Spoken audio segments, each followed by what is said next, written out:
Assalamualaikum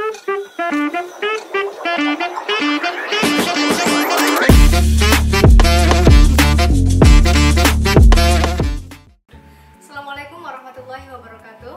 Selamat datang Visipals di podcast Pansos Visip UMM. Perkenalkan, saya Putri selaku host pada episode hari ini. Dan episode kali ini itu adalah episode yang paling menyenangkan karena yang menjadi narasumbernya bukan dosen, tapi mahasiswa kita, mahasiswa Visip UMM yang berprestasi di bidangnya. Jadi ada prestasi akademik, ada juga yang non akademik gitu. Visipals pasti udah penasaran nih, siapa nih yang jadi narasumber kali ini gitu ya. Tanpa mengulur waktu lebih lama lagi, langsung saja kita berikan kesempatan bagi narasumber untuk memperkenalkan dirinya. Silakan. Masnya dulu deh, boleh. Halo teman-teman Visipals, yes. Halo teman-teman, halo Visipals. Perkenalkan, nama saya Alus Gonsa Galnabe, biasa dipanggil Gonsa.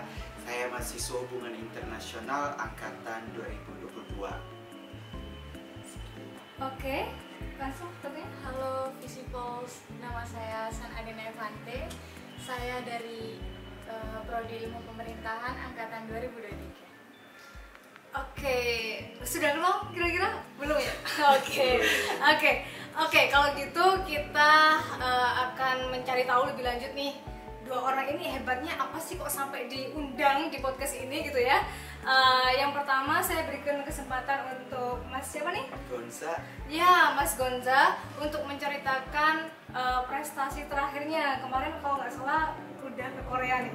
Itu dalam rangka apa tuh? Bisa dijelasin? Ya, jadi pada bulan April kemarin saya dan salah satu teman saya hubungan internasional kita mewakili Indonesia untuk berkompetisi di Korea. Nah, kompetisinya adalah kompetisi business case. Jadi di saat itu kami mempresentasikan ide bisnis kami. Nah, ide kami waktu itu adalah tentang pengelolaan sampah makanan. Dan yang kami coba propose di situ adalah suatu aplikasi yang mirip seperti yang ada di Europe sekarang, yang namanya saya lupa namanya yang ada di Europe. Tapi kita memodelkan yang sama seperti di sana. Tapi coba kita kontekstualisasikan dengan keadaan yang ada di Indonesia itu tadi. Nah, karena ada banyak sampah makanan, makanya kita bilang alangkah baiknya kita ada suatu sistem yang mana makanan-makanan yang hampir kadaluarsa itu mungkin bisa kita kemudian jualkan ke orang lain dengan harga yang lebih murah. Jadi daripada kemudian dibuang, mendingan kita repackage dan jual lagi seperti itu. Intinya belum kadaluarsa, itu aja intinya. Wah, keren banget ya. Jadi kalau kita bicara soal sampah itu kan memang di Indonesia sendiri tuh ya banyak sekali kasus terkait sampah, terutama sampah makanan. Dan mahasiswa HI ini itu luar biasa, dia punya gagasan yang inovatif gitu ya, dan sudah sampai diundang ke Korea gitu ya. Next, untuk yang satu lagi dari jurusan ilmu pemerintahan, ini mahasiswa saya btw. Bisa dijelaskan, kemarin kan baru selesai Porprov di Kota Malang tuh, itu gimana tuh? Kemarin saya baru selesai melakukan pertandingan di Porprov. Itu saya di cabang olahraga Muay Thai. Sebelumnya saya sudah sering mengikuti lomba-lomba seperti itu, kayak bela diri, kickboxing, dan MMA. Jadi jago kalah ya. Oh, sudah Iya. Oke. Jadi saya menggeluti dunia itu. Sebelum saya mengikuti Porprov di 2025 ini, saya juga mengikuti beberapa lomba-lomba di tahun 2023, 24, 25. Di 2023 itu saya mengikuti lomba Porprov kickboxing juga. Itu di Jombang. Alhamdulillahnya bisa bawa pulang medali emas di situ dengan latihan yang cukup keras dan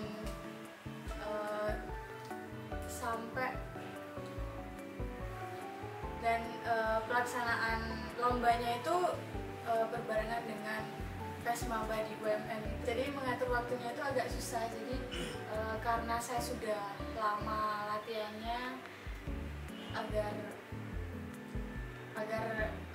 tidak sia-sia latihan, jadi saya meninggalkan PES Maba itu, Miss.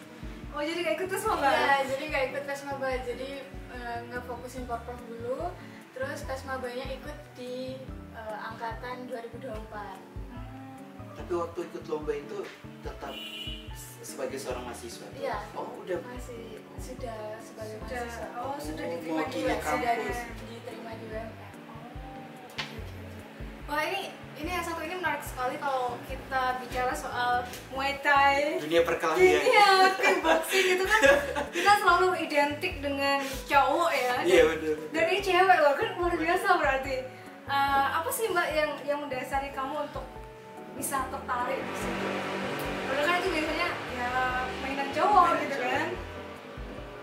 Mungkin karena hobi dari kecil itu sudah bela diri. Jadi mama saya awalnya itu mendaftarkan saya di perguruan silat gitu, Miss. Jadi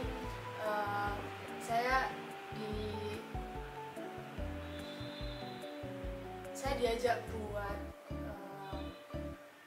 mendalami dunia itu biar saya juga punya kedisiplinan. Kan di sana juga selain belajar bela diri, di sana juga belajar kedisiplinan. Selain saya belajar bela diri di sana, saya juga diajarkan kedisiplinan sebagai seorang atlet di situ. Jadi kayak gimana memanajemen waktunya, kayak sekolah, sholat, latihan, kayak gitu. Oke, menarik sekali ya. Ini baru pembukaan sudah mind blowing gitu ya. Satunya di Korea, satunya kickboxing tapi cewek. Luar biasa sekali.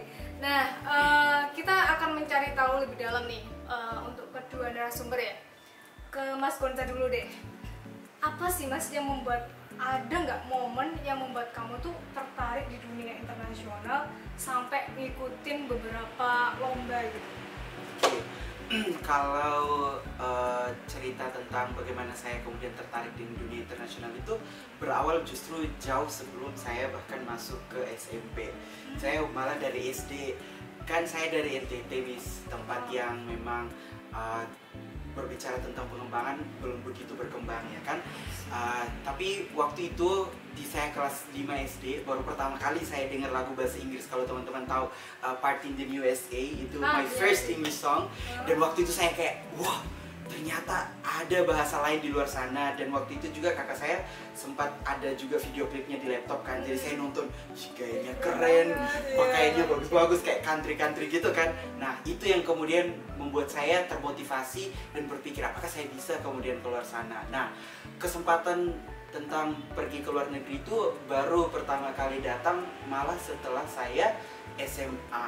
Tapi menurut saya alasan saya kemudian mengambil kesempatan itu adalah karena momen yang waktu di SD itu. Jadi ada spark yang pernah saya alami. Makanya waktu ada kesempatan saya langsung mengambil seperti itu. Nah, berbicara tentang kompetisi yang di luar negeri dan lain segalanya, kenapa saya sampai tertarik? Ya selain karena untuk bisa ke luar negeri seperti mimpi saya dari kecil, tapi lebih daripada itu adalah untuk bagaimana ya? Saya orangnya tidak mau kalah. Sekalipun di kelas atau kuliah masih ada orang yang lebih bagus saya, tapi saya sometimes merasa kayak gak mau, saya mau lihat, mau melihat diri saya ini sejauh mana sebenarnya. Jadi kesempatan luar negeri seperti itu saya ambil, sama seperti yang kemarin di ISMA juga saya coba daftar dan saya kebetulan keterima di sana. Saya literally debatin orang-orang Jepang, orang-orang Amerika, sekalipun bahasa Inggrisnya lebih jago ya sometimes. Saya bilang nggak masalah, saya mau mengukur aja sejauh mana. Nah, Korea ini juga salah satunya yang membantu saya mengukur sejauh mana saya bisa berpikir, sejauh mana saya bisa berrelasi dengan orang dari luar yang punya latar belakang berbeda. Oke, jadi tidak ada ya prestasi yang instan. Kita tahu kalau si Mas Gansa tadi dia bilang kalau dia itu ketertarikannya terhadap hubungan internasional itu malah sejak SMP. Jadi nggak mungkin tiba-tiba langsung kok sekarang berprestasi pasti karena orang dalam. Oh, tidak ya, tidak ada ya, tidak ya? Dari NTT saya nggak ada. Nggak ada ya orang dalam ya. Jadi purely memang semuanya tuh ada well prepared gitu ya. Kalau Mbak ini sih, Mbak siapa? Mbak Dena, gimana? Awalnya kok bisa tertarik nih dari SD juga, dari SMP juga? Iya, sebenarnya tertarik dari dunia bela diri itu dari SD. Sudah ada jiwa-jiwa bela diri di situ. Oke. Kenapa kok bisa ngambil jurusannya itu malah ilmu pemerintahan? Kan agak melenceng. Iya. Ada sekolah atlet. Iya, ada kan. Sebenarnya kalau sekolah atlet itu ada sendiri, tapi keinginan saya buat terjun di dunia pemerintah itu juga sangat kuat, sama dengan kuatnya saya terjun di dunia bela diri itu. Jadi dengan saya sekolah di ilmu pemerintahan ini, saya bisa menjalankan dua-duanya. Saya juga bisa menjalankan di dunia bela diri, di dunia atlet, dan di dunia ilmu pemerintahan ini. Oke, luar biasa ya. Walaupun atlet tapi tetap harus berkecimpung di pemerintahan. Karena kita tahu bahwa setiap kebijakan yang dikeluarkan pemerintah itu kan berdampaknya juga kepada atlet juga ya kan? Iya. Bisa jadi kan? Iya. Nah, ini pasti pertanyaan yang pasti ditanyakan juga oleh Visipos. Bagaimana cara memanajemen waktunya, ya kan? Ya kuliah, ya organisasi, ya lomba, itu gimana itu caranya? Saya secara pribadi ya pasti kita mengalami yang sama ya kan, karena kita kuliah, selain kuliah ada assignments kita juga. Kamu organisasi juga?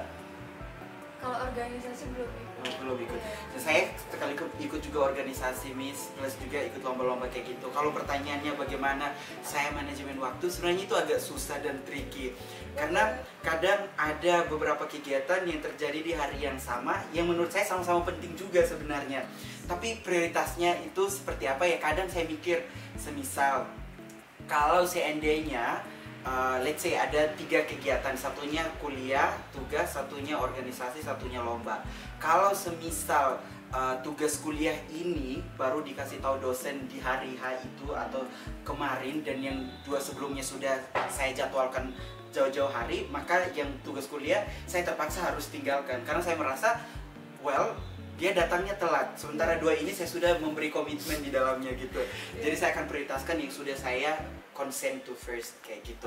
Seperti itu. Atau kadang ya memang beberapa kegiatan yang kalau kita susun berdasarkan prioritas, ada yang tidak begitu penting. Nah, yang nggak penting langsung saya singkirkan. Yang paling urgent seperti mungkin tugas, langsung saya kerjakan kayak gitu. Tapi kadang juga Miss, kalau boleh jujur, ini bukan kayak kita selalu bisa, enggak. Saya malah kadang sampai momen dimana kayak malas juga, jadi saya skip semuanya. Saya gak mau hari ini semua kegiatan saya cancel. Jadi saya kemudian ya memang tidak profesional sih teman-teman, gak boleh tiru. Tapi saya kadang sampai chat, let's say kepala divisi R&D saya di SPCI, saya kan organisasi, saya bilang, aduh minta maaf, saya kayaknya deadline hari ini belum bisa saya kejar karena ini boleh nggak besok saja baru saya kerjain. Jadi saya kayak gitu, kecuali kalau memang mereka bilang harus sekarang, ya oke saya kerjakan. Tapi kalau mereka bisa menerima, ya saya bersyukur, istirahat kemudian. Seperti itu saya kadang. Oke, yang penting adalah menentukan skala prioritas gitu. Baru kemudian manajemen waktu dan sebagainya. Kalau Dena gimana nih? Untuk manajemen waktu itu sangat tricky juga kata masnya ini. Saya menjalankan dua-duanya itu juga harus seimbang dengan latihan saya dan kerjaan tugas-tugas kuliah atau kuliahnya. Alhamdulillahnya saya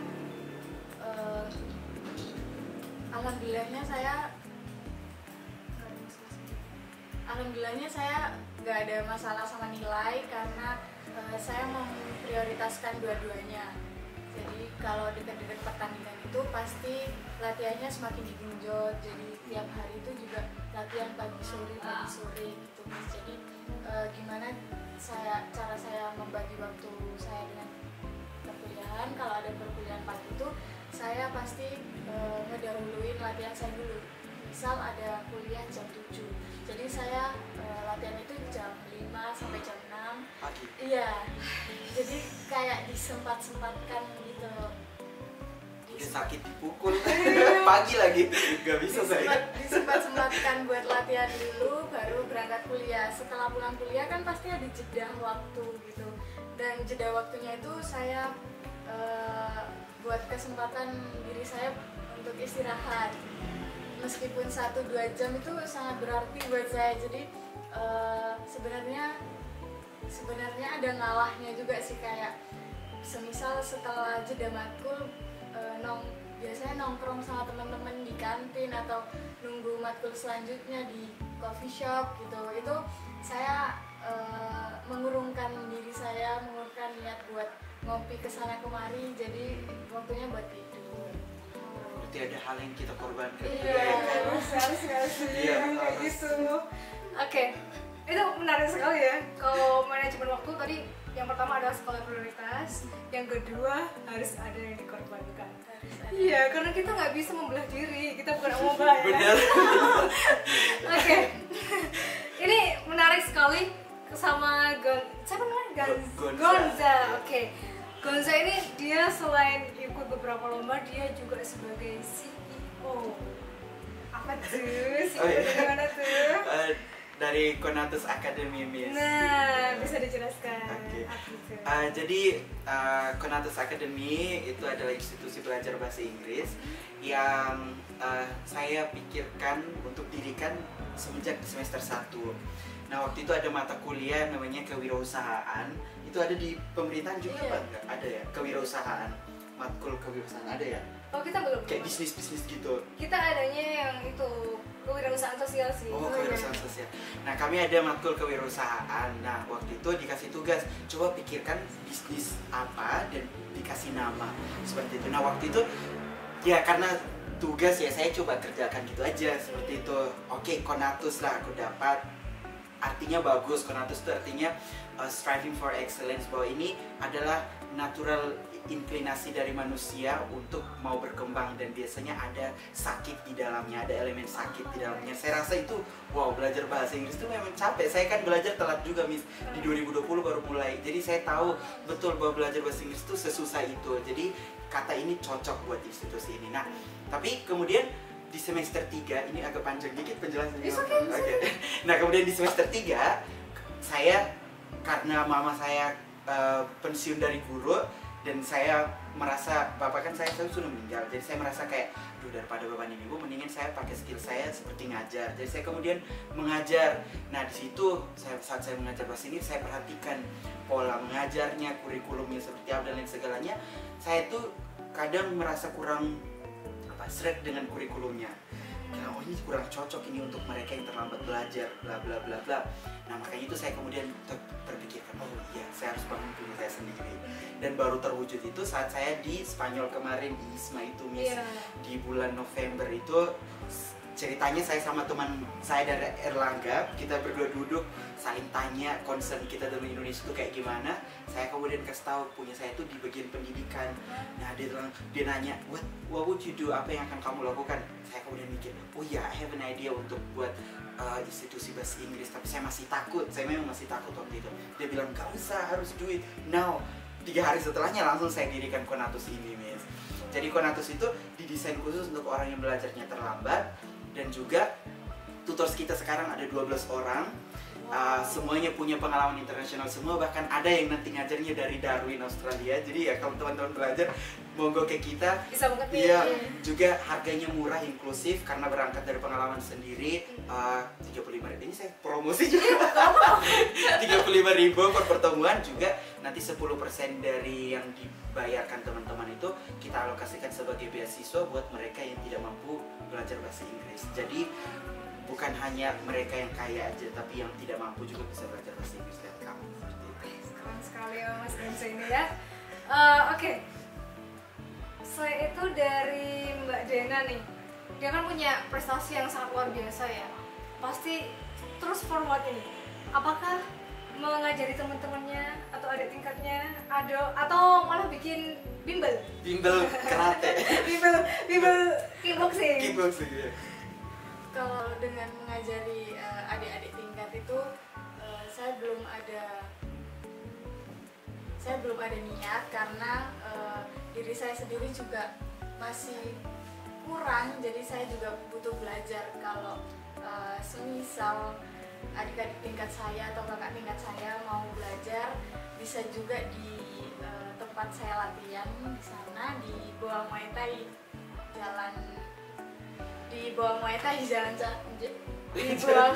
Jalan Tanjung. Jadi promosi juga. Nanti kalau ada adik tingkat saya atau kakak tingkat saya bisa juga belajar di sana. Kalau saya sendiri masih belum cukup ilmu untuk mengajarkan adik-adik tingkat saya, jadi saya juga butuh belajar. Boleh nanya gak, Miss? Boleh. Kayak kamu pernah takut gak dipukul gitu?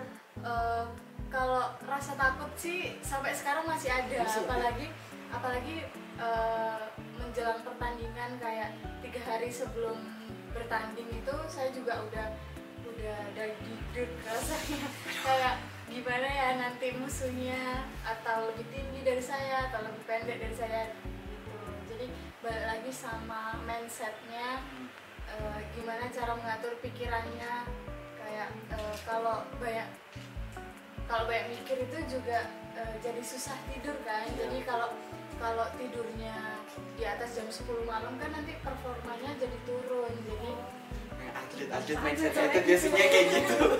Tidurnya harus tepat. Iya. Jadi saya mengatur pola pikir saya, ya udah jalanin aja, karena kita juga sama-sama latihan, juga sama-sama capek. Jadi saya menenangkan pikiran saya dengan kata-kata seperti itu. Jadi Positive thinking. iya, positive thinking ke depannya gitu. Kalau mau bertanding, udah mau naik ring itu pasti udah deg-degan, Saya ini bayangkan sini, saya bayangkan. Gimana tuh? Apalagi nanti kita sebagai atlet kan pasti kalau mau naik ring tuh nyari musuh kita yang mana, pasti kayak gitu. Jadi udah deg-degan dulu nih, apalagi kalau musuhnya lebih tinggi gitu.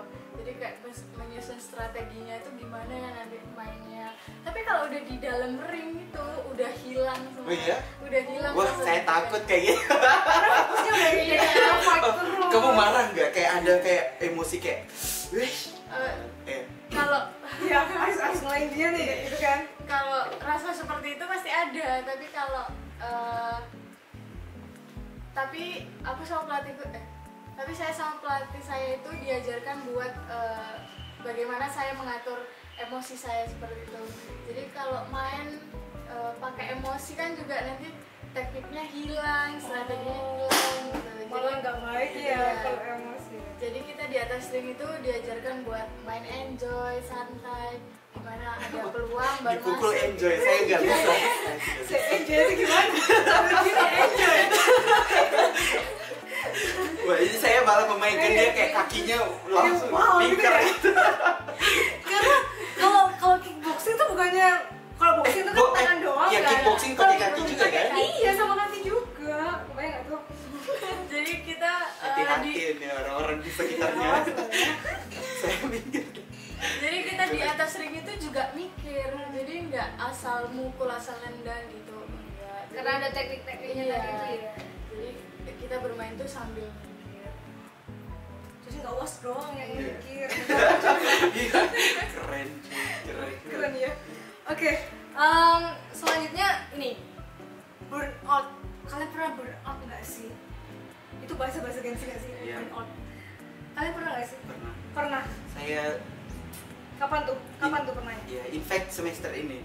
Oh, malah semester ini. Iya, semester ini. Saya itu Baik, biasanya apa kabar nih? halo teman-teman, dosen-dosen, maaf Pak, Bu. Bikin dia burnout nih. Seringnya bukan dari tugas, Oh. lebih ke karena mungkin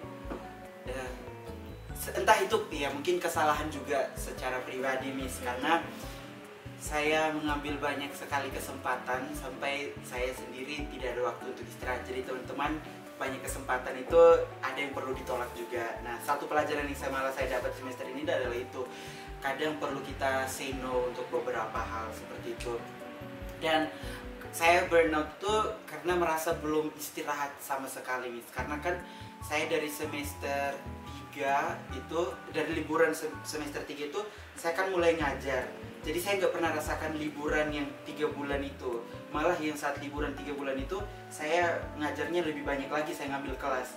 Jadi saya nggak pernah ada waktu istirahat. Dan pada saat masuk kuliah langsung dengan 2 organisasi, plus dengan kuliah, plus dengan kejar beasiswa atau apapun itu. Jadi kadang capek, kadang burn out. Tapi baru kali ini yang burn outnya itu sampai saya sempat ada dosen yang saya sebenarnya ada rencana nulis jurnal, tapi saya kasih tahu ke dosen, minta maaf Pak, saya untuk sekarang kayaknya saya belum bisa mikir, tapi trust me, nanti saya akan coba kerjakan, tapi untuk sekarang please.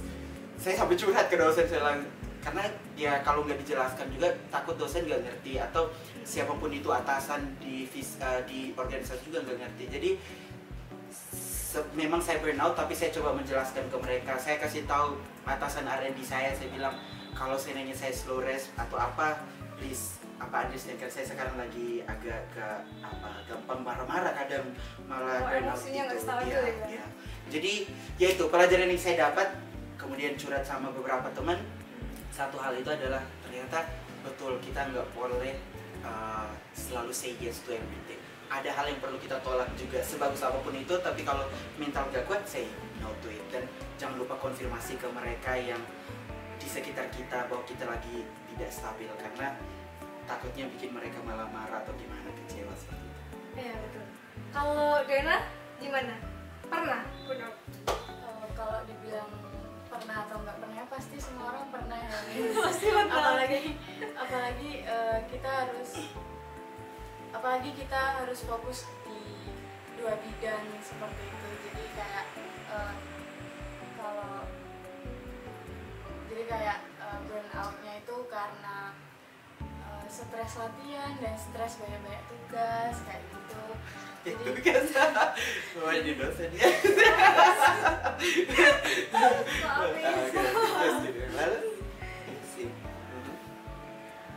Ya kalau udah semester berapa nih sekarang? Semester 6. Sudah semester 4. Ini 4 itu udah mulai banyak tugas juga. Iya, banyak tugas dan tugas-tugas kelompok, tugas-tugas jurnal itu pasti udah menumpuk banget. Jadi kemarin pas semester 4 kemarin itu saya dihadang banyak tugas jurnal, tugas proposal. Jadi saya menjalankan semua itu dengan enjoy. Pasti kalau stresnya itu juga ada. Hati saya itu saya biasanya pastilah cewek, gimana sih menenangkan hatinya kalau nggak nangis. Pasti memuaskan. Oh iya. Saya kadang juga nangis. Jadi memuaskan diri buat nangis, udah rasain capeknya, rasain sakitnya. Jadi kita kayak kalau udah selesai nangisnya kita bangkit lagi. Kita yakinin diri saya sendiri buat ngapain sih kamu memulai ini gitu, tujuan awalnya tuh apa gitu. Jadi meyakinkan diri saya buat bangkit lagi. Jadi kembali mengingat tujuan awalmu tuh apa nih gitu kan, biar tetap straight Iya, betul sih. visionnya.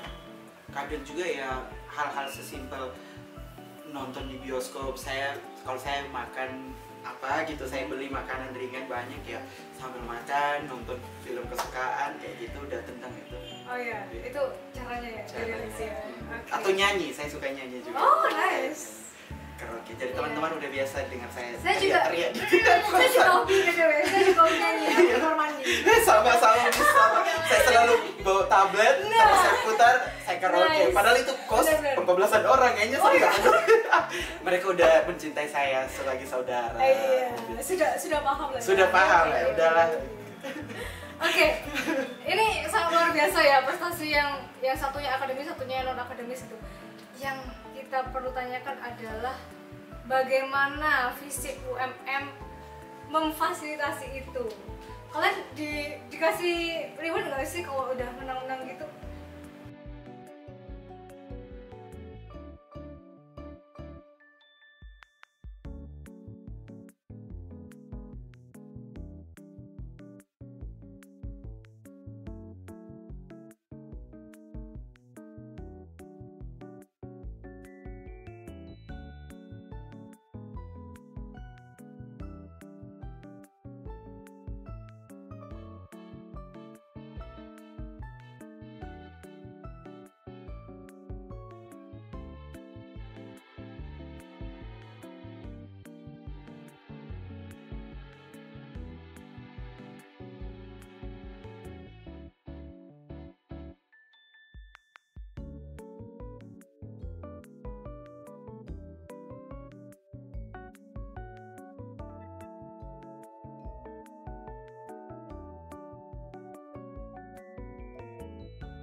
BTW tiap minggu saya lari 10 kilo Miss buat persiapan pertandingan itu.